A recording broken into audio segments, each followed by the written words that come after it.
see some basic definitions. Memoryless system. The output of a system at each time depends only on the input at the present time and do not depends on the past or future value, then the system is said to be memoryless.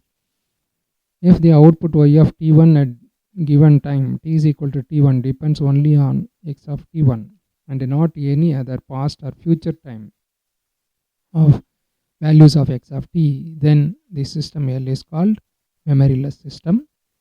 Example, tossing a coin is memoryless. So you are taking the present output, whether head or tail, right?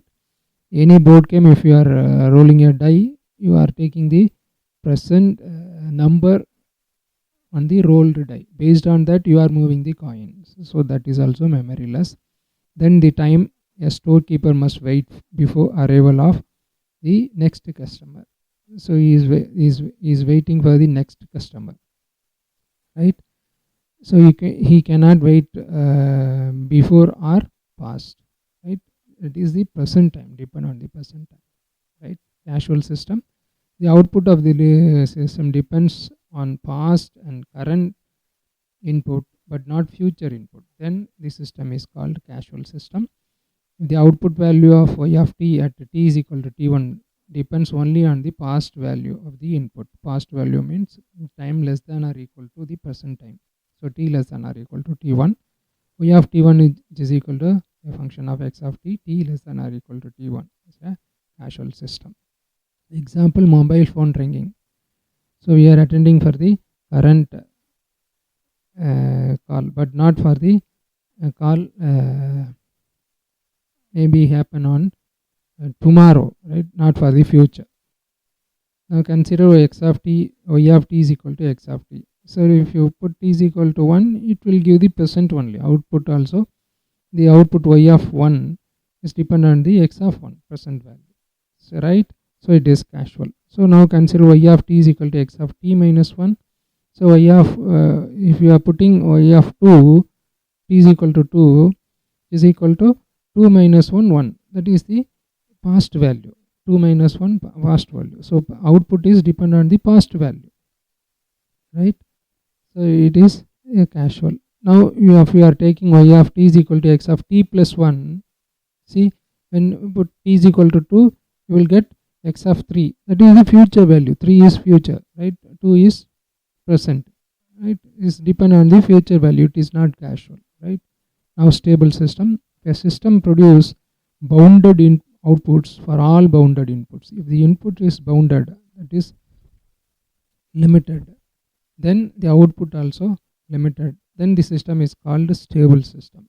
A linear time invariant system y of t, which is equal to L of x of t, is said to be stable if its response to any bounded inputs, response means nothing but outputs, right?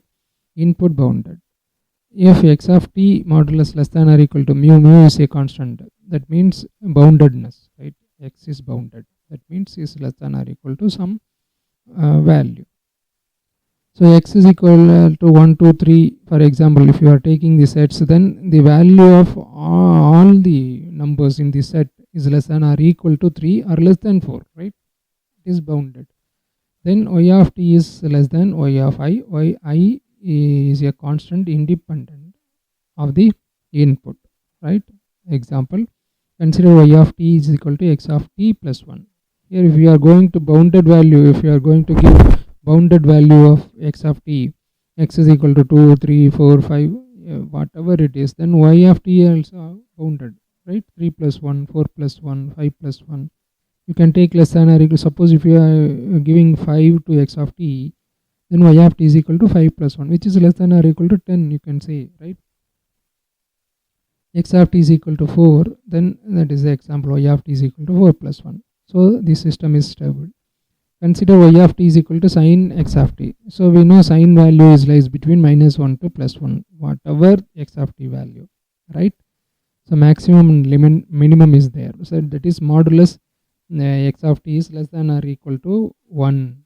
So y of t also bounded. So for example, you can take a pot of water in a room temperature, right? It is stable, right? Will it will be on the room temperature only. Next, transfer function of a time invariant system. The Fourier transform of impulse response h of t is called the transfer function of a system. That is, it is defined by h of omega, which is equal to Fourier transform of h of t is equal to integral minus infinite to plus infinite h of t e power I omega t dt. Next, power transfer function of a system. Power transfer function is a square of transfer function of your system. Transfer function is h omega. So we will take the square modulus h omega square, which is equal to h omega into h omega, is called power transfer function of a system.